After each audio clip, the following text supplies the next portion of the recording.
তো আজকে আমরা আলোচনা করব মৌলের পর্যায়বৃত্ত ধর্ম রাসায়নিক বন্ধন অধ্যায়ের কিছু মজাদার টেকনিক পার্ট 2। তো পড়াশোনা শুরু করা যাক।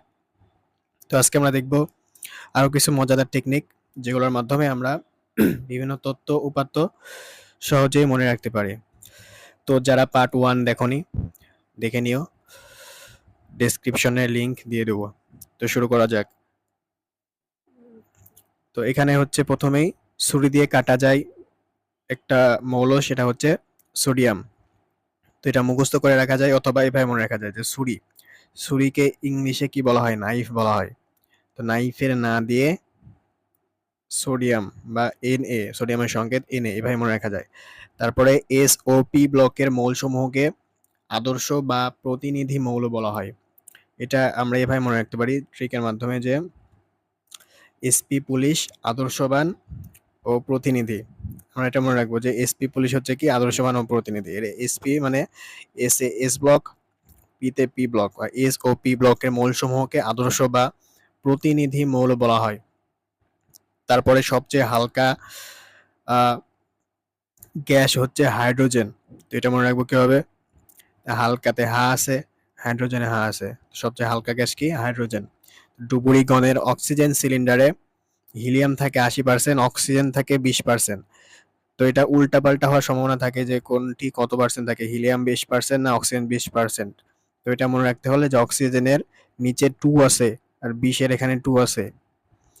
তারপর 2 এর পরে একটা শূন্য আছে আর অক্সিজেন লিখতে ও লাগে, ও হচ্ছে কি শূন্যর মতন। তো এইভাবে মনে রাখা যায় যে অক্সিজেন 20%। তারপর নিষ্ক্রিয় গ্যাস সমূহের মধ্যে সবচেয়ে বেশি থাকে আর্গন। তো সবচেয়ে বেশি মানে কি? পুরাই আগুন, পুরাই আগুন।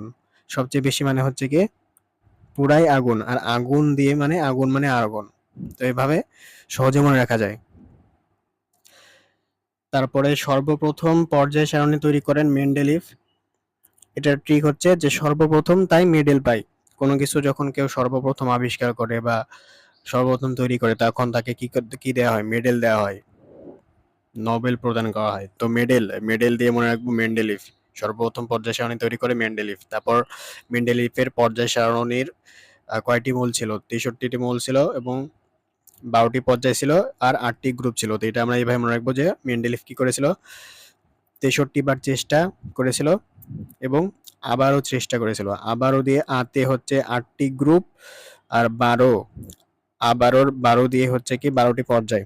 63 বার চেষ্টা, আবারও চেষ্টা। তারপরে হচ্ছে বড় পর্যায় সারণীকে দীর্ঘাকার পর্যায় সারণী বলা হয়। একটি গুরুত্বপূর্ণ MCQ, যে কোনো পরীক্ষায় আসতে পারে যে কোন পর্যায় সারণীকে হচ্ছে দীর্ঘাকার পর্যায় সারণী বলা হয়? বড় পর্যায় সারণীকে। এটা আমরা মনে রাখতে পারি এভাবে যে দীর্ঘ দীর্ঘ জিনিস, কোনো কিছু দীর্ঘ যখন হয়ে যায়, কোনো লেকচার যখন দীর্ঘ হয়ে যায় বা কোনো কিছু যখন দেখবা যে দীর্ঘ হয়ে যায় তখন সেটা আমাদের কাছে বোরিং লাগতে শুরু করে, যদি না সেটা আমরা মজা না পাই। তো দীর্ঘ তাই হচ্ছে কি বোরিং, দীর্ঘ জিনিস বোরিং। তো এইভাবে মনে রাখতে পারি দীর্ঘ মানে দীর্ঘাকার, বোরিং দিয়ে হচ্ছে কি বোর পর্যায় সারণী। তারপরে এফ ব্লক মৌল নয়, এই তিনটা হচ্ছে এফ ব্লক মৌল নয়। তো MCQ এভাবে আসবে যে নিচের কোনটি এফ ব্লক মৌল নয়? তিনটা হচ্ছে কি এক্সেপশনাল। তো এটা আমরা মনে রাখতে পারি এভাবে যে থোড়া একলা, মানে এরা হচ্ছে একলা একলা থাকে, এরা হচ্ছে এফ ব্লক মৌল নয়। তো থোড়া দিয়ে হচ্ছে কি TH বা থোরিয়াম,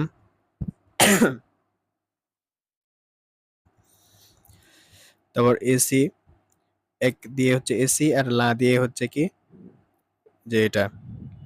তো এইভাবে আমরা মনে রাখতে পারি এফ ব্লক মৌল নয় হচ্ছে কি থোড়া একলা, এরা একলা একলা থাকে, এফ ব্লকে থাকে না। তো আজকে এই পর্যন্তই। ধন্যবাদ সবাইকে। ভিডিওটি ভালো লেগে থাকলে একটি লাইক অবশ্যই, এবং এর পরের পার্টগুলো পেতে অবশ্যই কমেন্টে জানাবে। ধন্যবাদ।